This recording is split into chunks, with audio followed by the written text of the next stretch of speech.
And I think this deck has a couple of cool, like, interesting things in it too. So let's look at Selesnya Storm, and why I think it's the bestest Storm deck you could build right now. So, few things going for it. This deck gets to play Storm the Festival and temporary lockdown. So you can Storm, hit a lockdown, and take out like all the tokens and 2 drops on the board. And that's actually a really important line, is to have some removal off of your Storm. Now, you could play the Brutal Cathar or something like that, and I wouldn't fault you. That's a fine card, too. You could play it instead of Borrowed Time. I've decided to play Borrowed Time because Brutal Cathar can't take out a Liliana on curve, and Borrowed Time can. So that's why I'm playing Borrowed Time instead of Brutal. So there's that. Borrowed Time also can't just be, kill with a play with fire or something, so, or cut down. So there's that.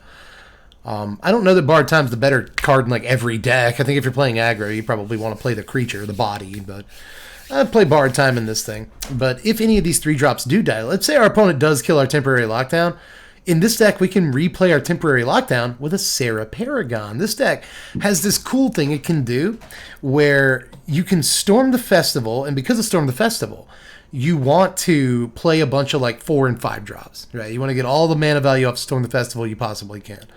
But Serra Paragon demands that you play a bunch of like decent 3 drops. Now, normally these things would seem like they're at odds with each other from a deck building perspective, right? Well, I have to play a bunch of good 4s and 5s.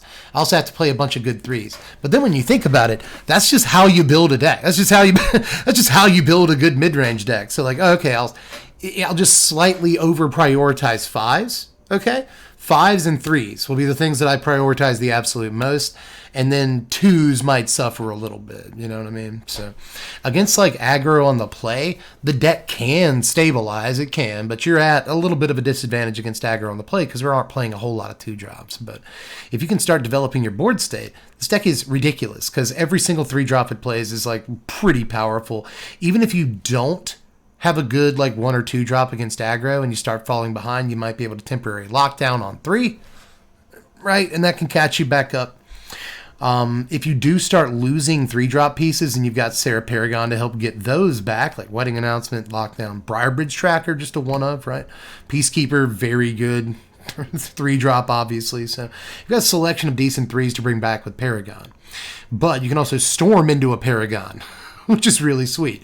There is also kind of a cascading effect, I guess we'll say, and I like that about this deck, where you can Storm into a Serra Paragon, and then that Serra Paragon can get more value for you. So you just have this like value-gasm. Same thing with AO, like you can Storm into an AO, and then when your AO dies, you can get like another thing. You can get like a 4-drop.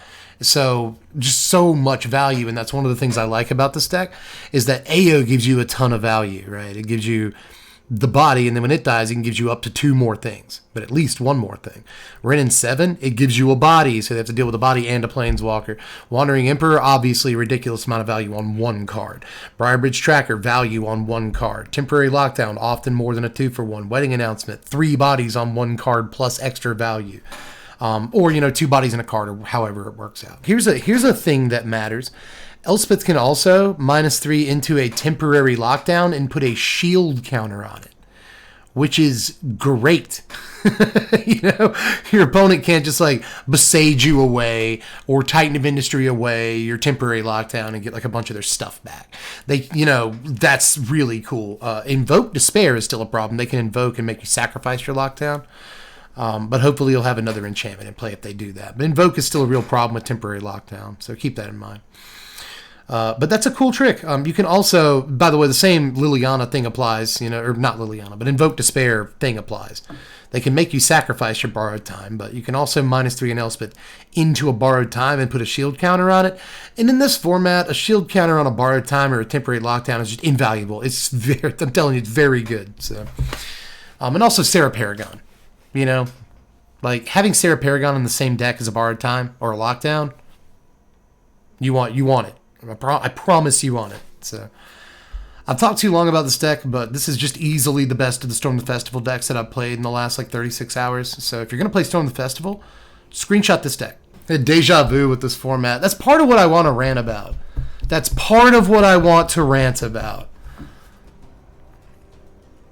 Just cream floats to the top, you know what I mean? Cream rises to the top, always. Standard is a sieve, you know, where it doesn't take so long, right, for us to understand. Like the chaff goes through the sieve. The chaff goes through the screen, and only the biggest, best cards are left on top of that sieve. And we have kind of already approached that point in Standard just a week in. And I was really hoping that that wasn't going to be the case. But, you know. All right, let's see. Well, look at that. We go first. We have lands. We have 2-drops. Like, what a reloading the client, guys. I'm not saying we're going to win, but, like, at least we get to play Magic. You know what I mean? Opponent starts on tap Xander's Lounge. It's planes into Loam Speaker.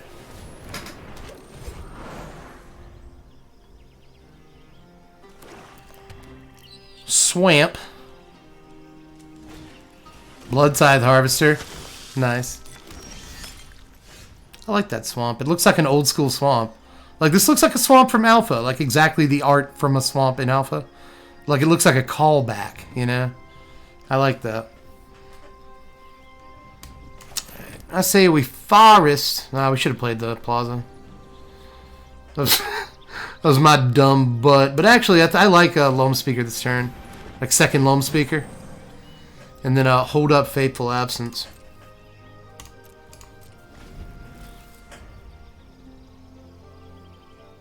Let's see if they Obnix us. But a lot of times, players cannot help but try to get an attack in first. So let's see. Oh, they're not playing Obnix. Yeah, this is the Grixis Vampires deck. Again, boring. Just same decks. Over and over. Every night. Don't you guys get sick of it? It's Botanical Plaza AO. Alright, Fable Chapter 2 kicks in. Let's see what they discard. Stormcarved Coast. Grixis Vampires with 0 new cards so far. But we haven't seen like we haven't seen a lot of their cards, so we'll see. Maybe they have some tech. Tenacious Underdog. Okay. Got something cool? Do something cool, bud? They sack their clue, main phase. That means we get a free Storm the Festival. Like, no make disappear, guaranteed. That's good. There's a Wandering Emperor. Do we hold that up, you know? Pretty sick. I think I'm actually going to Storm first before I attack.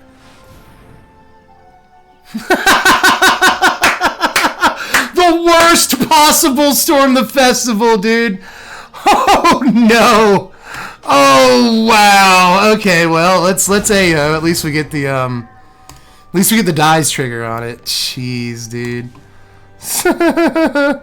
Alright, so if we temporary lockdown, what happens? Well, we get rid of their underdog, their tokens.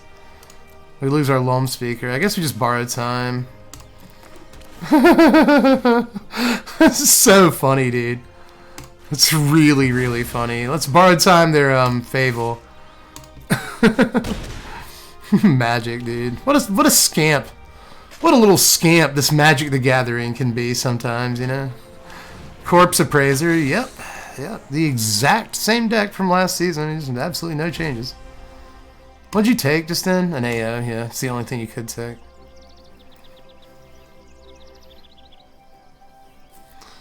Brand new Standard. Can't wait for rotation, guys. It's going to be awesome. You're going to have so many new decks to play against. It's going to be great. Brand new day, you know? Just can't play the same old decks now.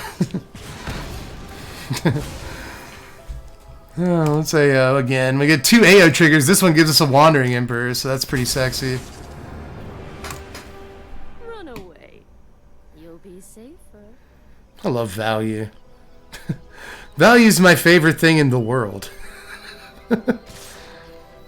Alright, here they come. Exile the underdog. Let him kill the Emperor with the 2/2. Let's draw another Storm. I just want to keep casting Storm the Festival all night.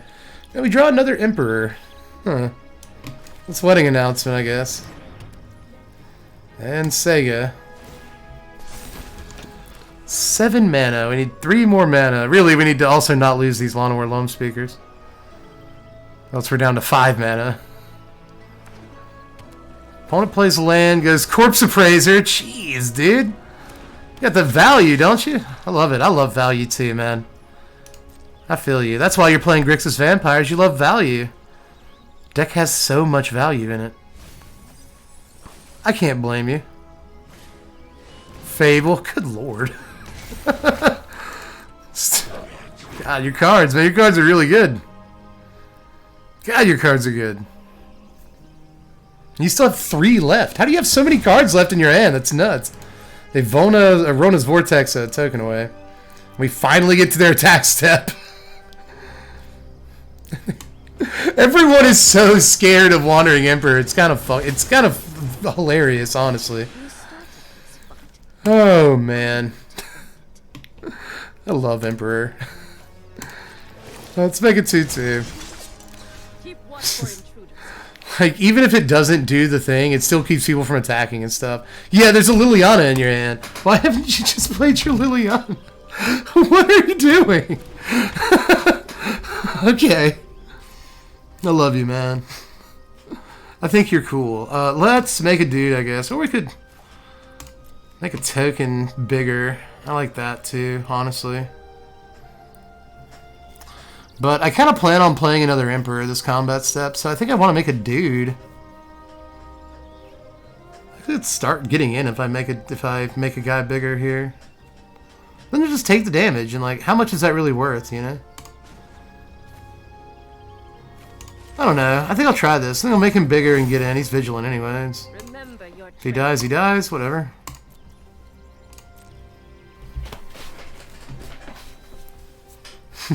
Yep.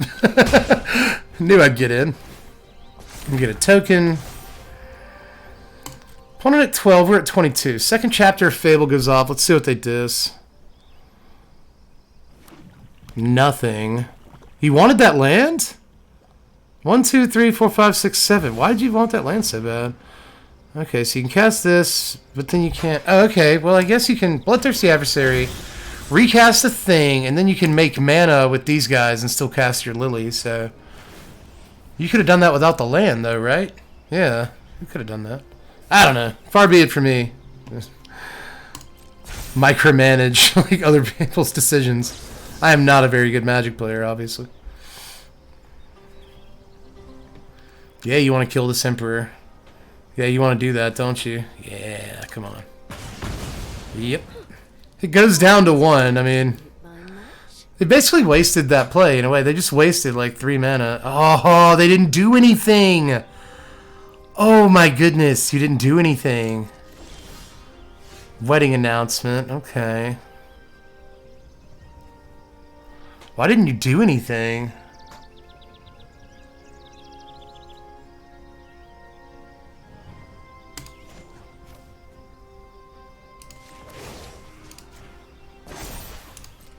Strike fast and strike hard. Let's attack with Peacekeeper after putting a counter on it. And also the 3/3. Both these dudes are vigilant. It's a good game so far. Alright, they want to trade Corpse Appraiser with a token. They go to 8, which is not a high life total. Let's play another Wedding Announcement. Keep another Emperor cocked and loaded. We're starting to look good. We get to draw some cards here. Yeah, there we go. There we go. Hot and heavy. All hands. They get a reflection, which is not great.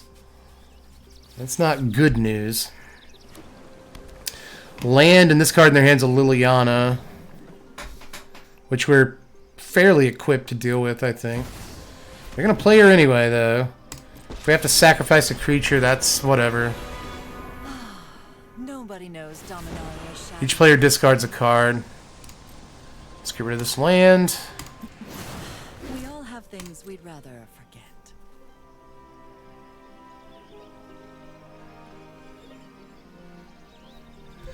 What you gonna do? Okay.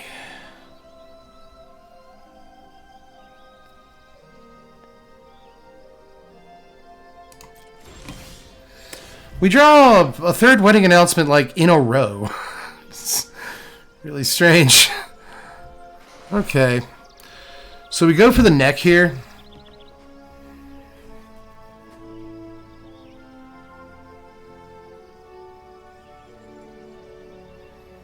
Can make these 2 lands into creatures.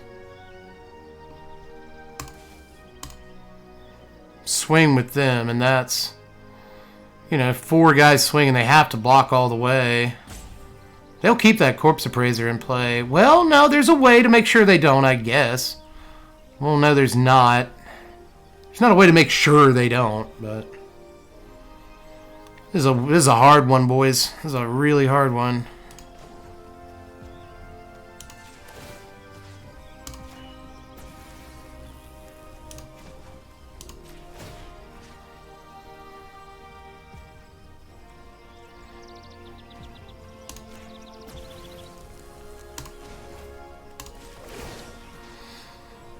Four lands.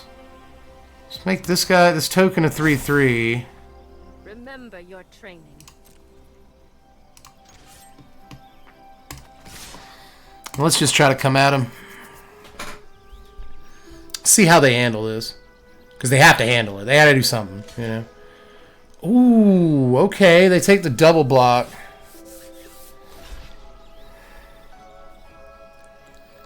They double block a land with 2 goblin tokens. They're still taking a fair amount of damage here. No. I want the Corpse Appraiser. Right? What all's in here? Cut down and Rona's Vortex are the worst things.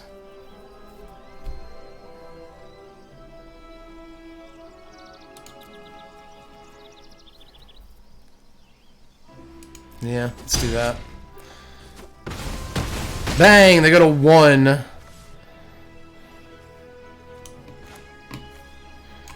What if they... Okay, hold on real quick. So that's 1 mana to make a copy of this Bloodthirsty Adversary. 3 mana to kick it. If they want to kick like Rona's Vortex, they have to pay more. Okay, so like... Yeah, I was just making sure that Anointed Peacekeeper is kind of bad here, and it is. We draw cards off of Announcement. I think I'd rather have the body on the battlefield. Let's Peacekeeper.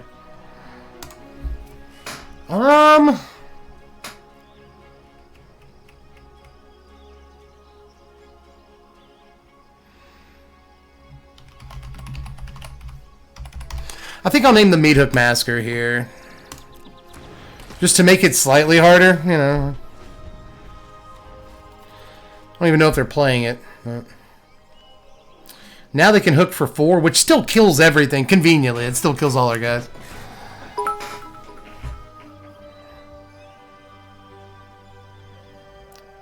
Wonder what their 1 card is they drew. We're equipped to discard if we have to.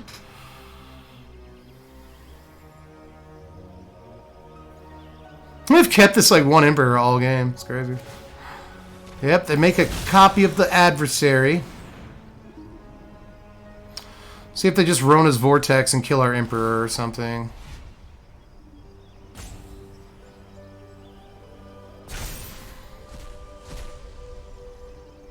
Oh, they recast 2 things. Yeah, you can do that. See what they Vortex. Peacekeeper. They're going to put that. I don't know if they kicked it or not. Wait, did they kick it or is it just the 1 thing? It's kind of hard to tell what happened there.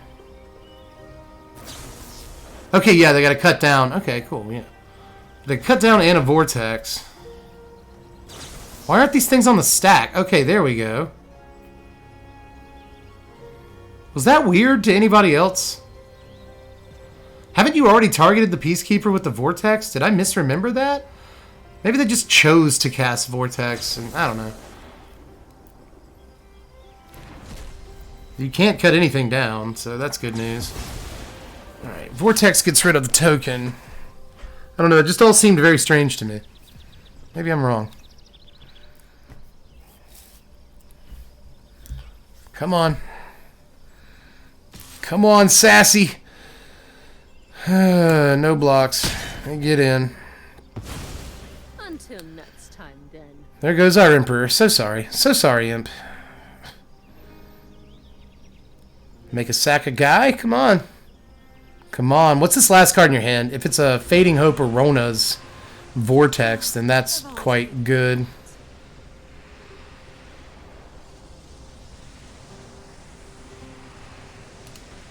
Yeah, I'll sack a Loam Speaker. If we draw a Storm of the Festival this turn, we can't play it.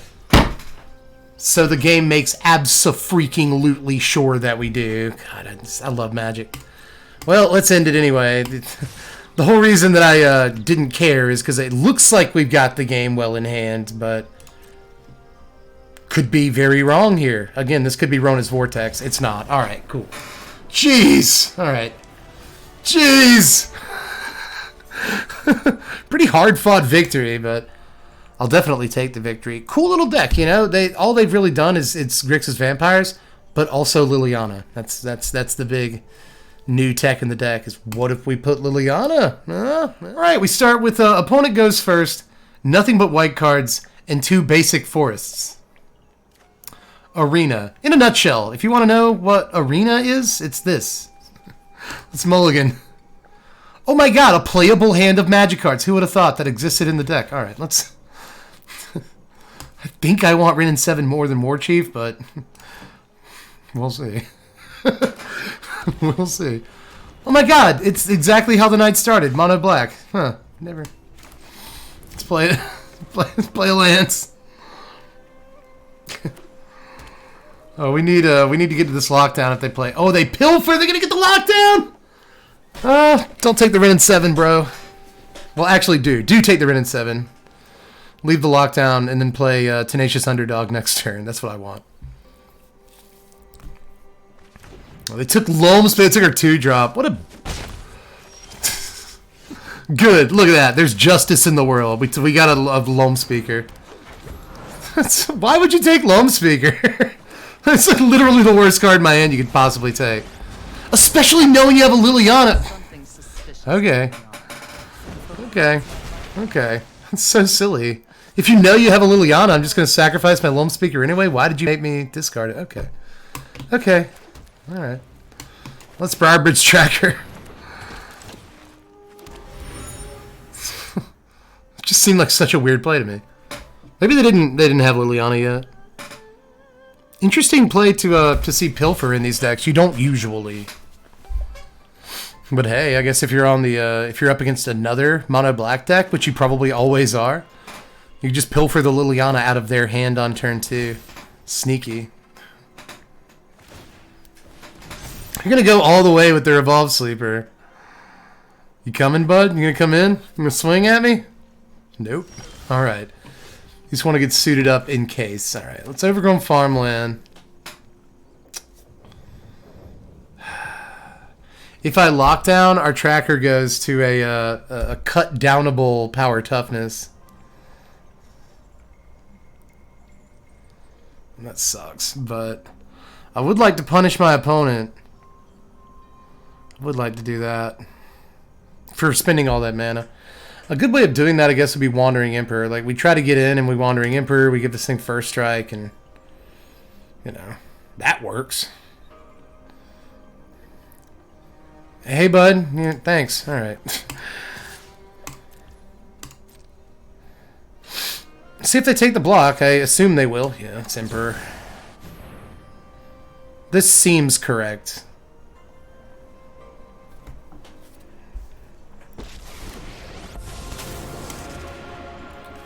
Let's put a counter on the tracker. And I will protect my people. Bang. How we greet our They get to keep their Lily. I guess if we discard, when we discard this turn, we'll discard the lockdown.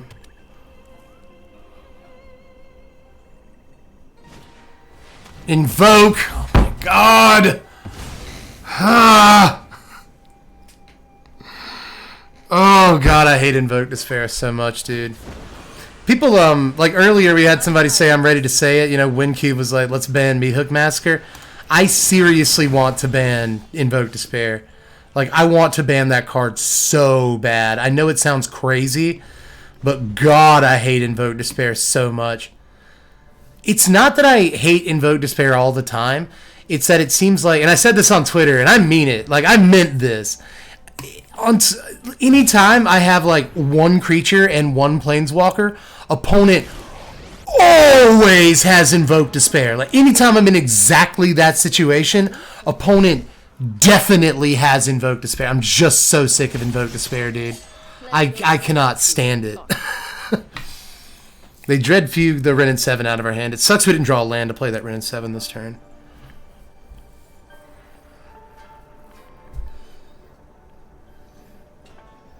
I say that a lot, don't I? It sucks we didn't draw this. It sucks we didn't draw the land. It sucks we didn't draw...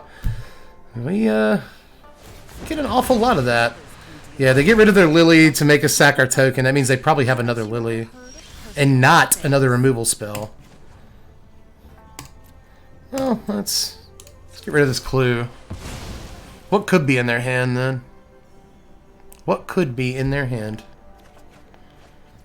We get a Botanical Plaza off the clue. I guess we'll play it. Why not? Make a 2/2. Say go. We have a Fateful Absence. That's really good in this particular spot, because they might play Sheoldred or another Lily or something. They could also... I was just about... They beat me to it. I was just about to say they could also play Invoke Despair. By the way, just proving my point, anytime I have a creature and a Planeswalker, Invoke Despair. Anytime that happens, dude.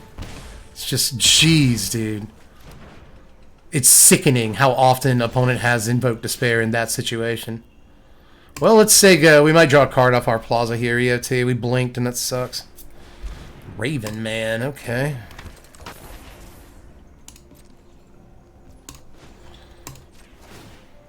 Sucks that if we draw, you know, Storm the Festival, it's going to be hard to cast. Well, it won't anymore, because we've just drawn 4 lands in a row. 3. We drew 3, really. The Borrowed Time came in between the these 2 lands and the last one we drew, I guess. Raven Man, huh?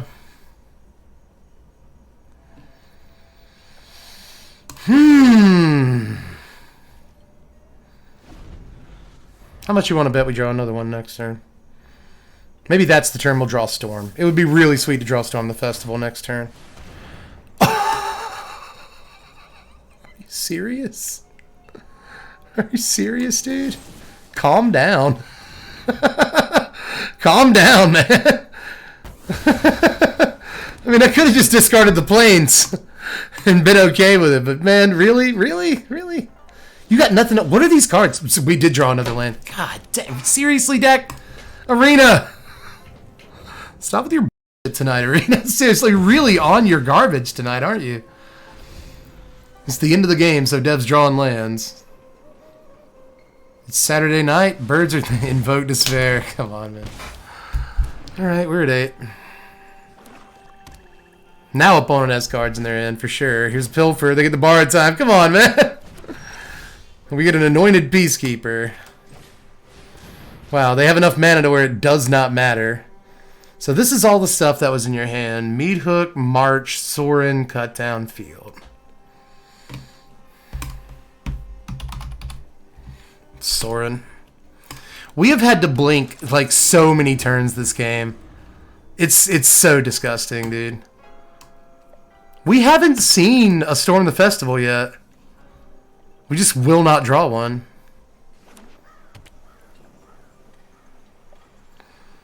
They almost certainly soar in this turn. I mean, what else? Yeah, they're gonna... Why won't you just Sorin? I guess they can hook this turn, kill the Peacekeeper, and then just Sorin next turn without having to kill their own thing. So I guess there's that.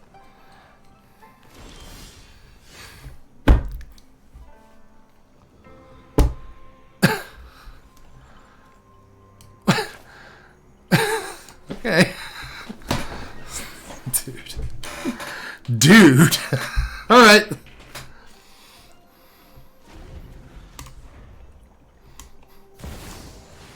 Yep, here comes Sorin. Violence is necessary to set things right. But Dying to Serve? Really playing Dying to Serve? Neat. Well, that's not your typical mono black deck. That's...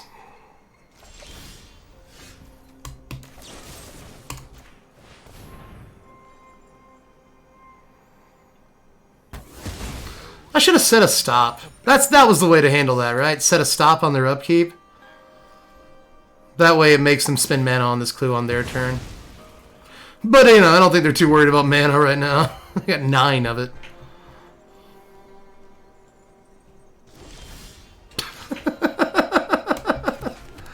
Oh my god! Yeah, you're right. I gotta shuffle better, dudes. You're correct. Oh, they field for us. Thanks. Awesome. You're awesome.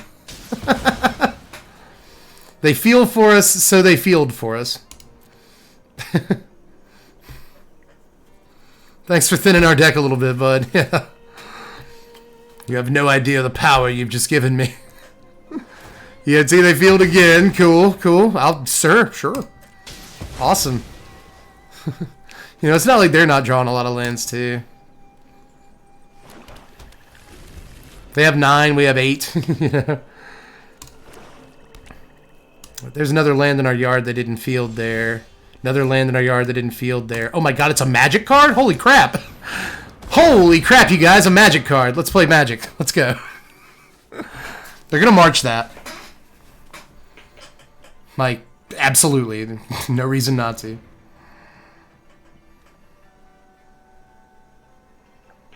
Yep. March does take a minute to cast sometimes. But maybe it's not March. They might be doing something totally different.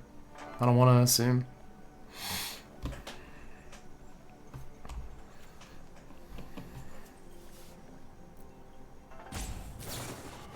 Yep. Alright, let's see what we get off the top. Something. Right? We get into Johnny. We can get into Johnny.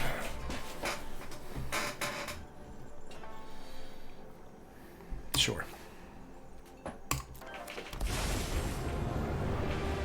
Until the multiverse is one, we will fight to make it so. You gonna kill it? You gonna kill my Johnny?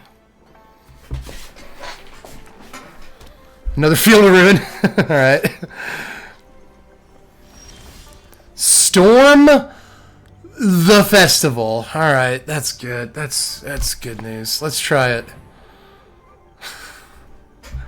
What the fuck? What is this?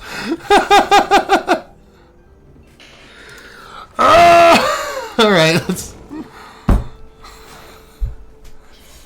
As I've said in multiple videos, a Johnny's +1 always reads scry the land to the bottom. That's what it always reads. And there's proof positive right there. Oh my god, dude. What a game. Like, the funny thing is, too, opponent isn't really getting super powerful cards either. They're kind of getting garbage as well, so I kind of feel for them. In some ways. They'll get good cards soon. Oh my god, a Storm the Festival. Are you sure, deck? We didn't draw any for the first entire half of the deck, so sure. Storm. It's a good one this time, right? Yes, it is. Sarah Paragon, Workshop War Chief. Let's go! Oh man, that feels good. We play a Loam Speaker, or we can just play a land. Let's see what we get off the top. Or do we just want to go in? They're at 29. We do have 3 mana, so we can play a 3-drop. What do we want? We can borrow time to Dying to serve. Just play a Tracker. Anointed Peacekeeper. I like Tracker. So it's on top. An Emperor. That's pretty good. It's pretty good. I will actually play this out of my yard. The Plains. And that way we have access to Emperor. And I think that's just better.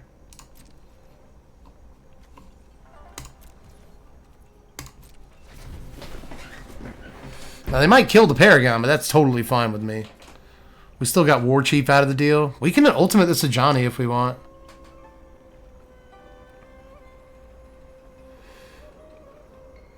By the way, if we draw an untapped land, we can Storm the Festival. So, joke's on Arena.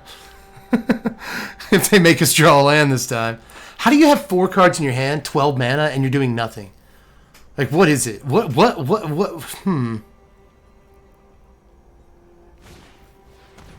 Evolve Sleeper.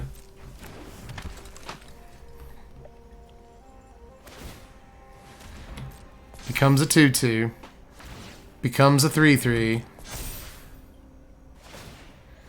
Draw cards. We got a 28.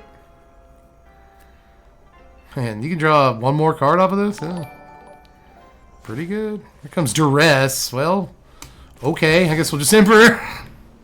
Cool.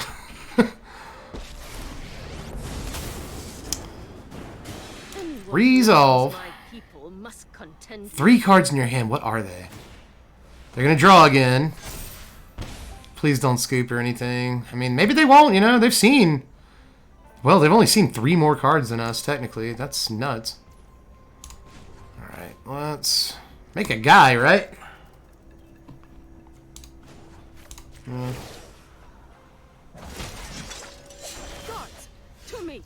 Well, we could just play an untapped land. God, we have choices. I want to play an untapped land and Storm again, though, is what I want to do.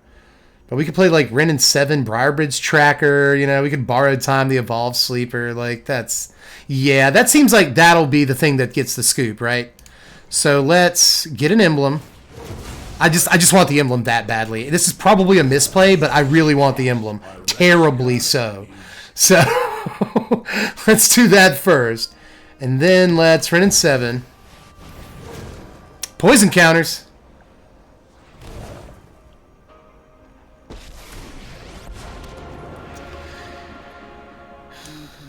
Went on borrowed time. Never be unleashed on another forest. The sleeper. Then I'll make a boy, Treefolk boy. Then I'll put a counter on up to 1 Sarah Paragon I control. And then I guess I could have gotten in with this land. That would have been the better thing to do there, but while we're trying to play optimally, that would have been the better thing to do. What, 15? They could be at 13. See if that bites us.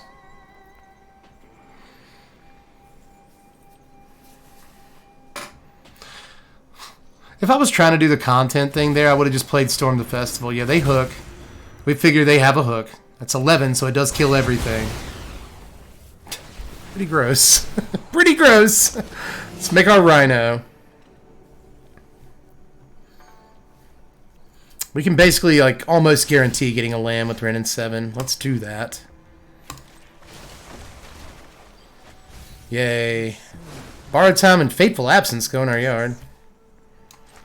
Farmland, Storm the Festival. What's on top, baby?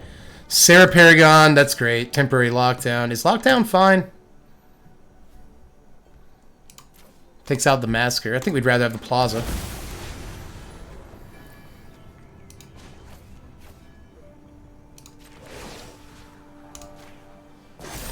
Counter on the Rhino, get in for 5. We can Storm again, by the way. We can just keep storming, unless they get, like, Graveyard Trespasser this turn. It's not unheard of. Sorin the Mirthless. Okay. Consider yourself fortunate our motives lie. You got a Tenacious Underdog. I didn't know if you were playing this or not. I was getting to the point where I wasn't sure. Liliana of the Veil. Okay. Okay. These are good cards. These are good cards. Sack a creature. It's 5/5, definitely.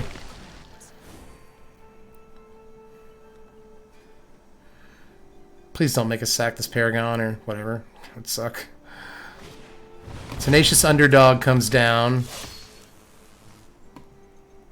You just want to draw. They have 22 cards left. We have 20. It's that kind of game. You have to start paying attention to that. You gonna swing or you just want to draw? Yeah, they just want to draw. They did put themselves at 12 here. We're basically guaranteed damage this turn. Okay, this is tough. So we can borrow time a Planeswalker and kill a Planeswalker. That seems good. That seems pretty good.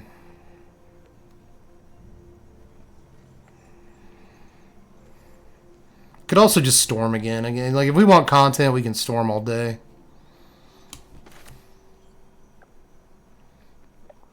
You know, can I just, like, kill them? Hold on. No, I can't do that.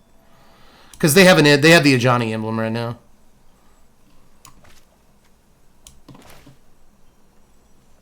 If I get enough turns, I can just kill them. So I guess there's that. But I think we borrowed time this turn.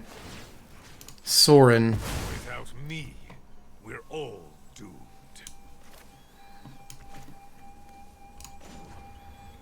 Tree folk. Yeah, I could keep this Ren out. I don't really want to, like,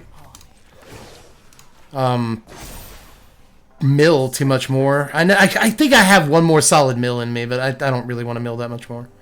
And then we play, like, double wedding announcement.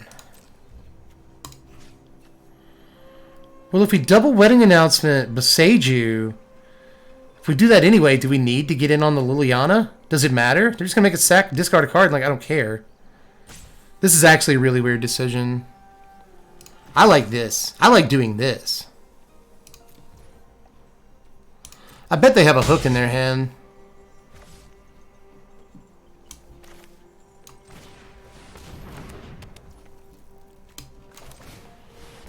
Yeah, double wedding announcement. Now, here's the thing. I could play Beseiju on an enchantment. Or I could play Beseiju as a land. And it makes it to where even if they play a land this turn, they can't kill this 12/12 with a hook. And I like that.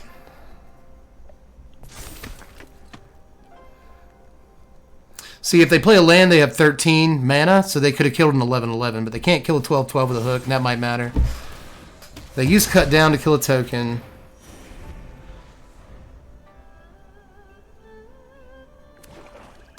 Play land, evolve sleeper. Uh-oh, they're going to draw a bunch of cards. If we can somehow remove the sleeper, we just win, you know?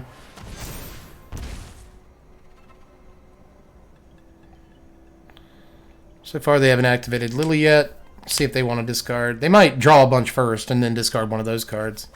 No, they went ahead and did each player discards. You won't be outsmarting. They discarded Duress because, you know, we're out of cards.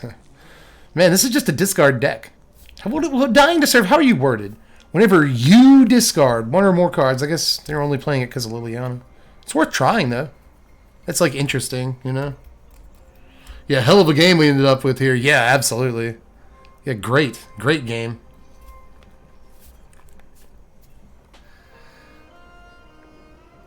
They have 6 mana here.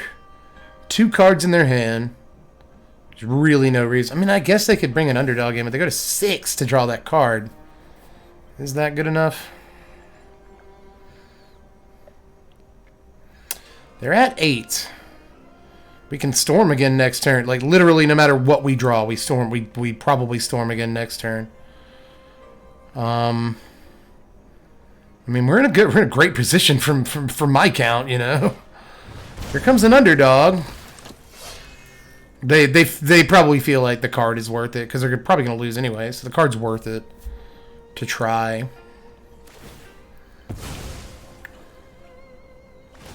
See what they get. We also lose life when their guys die, so there is that.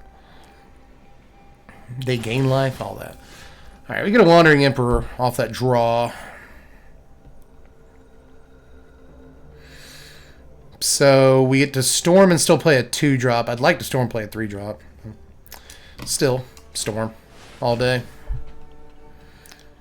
All day. Adrian Peterson. There is Elspeth. We want that. What does Temporary Lockdown do right now? It takes out our token. Both of their tokens and their hook, and that's it. Okay. Don't really want to take out the token. Put an Aganjo on the table. That's actually cool because it means we can play a 3-drop out of our yard. Let's look at the top. Well, actually, hold on. Do I want to look at the top 7 or do I want to put a counter on this and give it an ability? Flying, First Strike, Lifelink, or Vigilance. Sucks I can't remove this Evolved Sleeper this turn. I mean, I could with a Temporary Lockdown. Maybe we just attack first. I mean, I guess they have to block, right? That's a guarantee. They must block. Right, counter on the Paragon. Remember your training. I really want... I just want content. But the thing to do is to just make this big enough to kill them. But maybe they have Infernal Grasp. They good game us. They good game us. I should have done all the things I wanted to do before now. But yeah, I've known for a second that just put 2 counters on this guy is the way to go, but I had to worry about, like, Infernal Grasp was my #1 issue here because they have 2 untapped mana. So we can't just put all our eggs in this basket. Honestly, the way to do this, too, was before... Because I'm thinking about Infernal Grasp. I'm thinking specifically about Infernal Grasp. I should have played a card from my yard before trying to put the counter on this with either of these walkers. I should have just used our ability to do that. Before even storming the festival, probably. Well, no. I could have played a Loam Speaker before the storm, but the storm got us this 3rd land, so... Either way, really intense game. I don't know if we would have won that against, like, the traditional version of Mono Black that doesn't play, like, Dying to Serve, but... I mean, hell, aside from Dying to Serve, this is a pretty typical Mono Black deck. They play Dying to Serve, they play, like, 1 Raven Man. Dread Fugue, they play Pilfer. So, like, they are really in love with discard.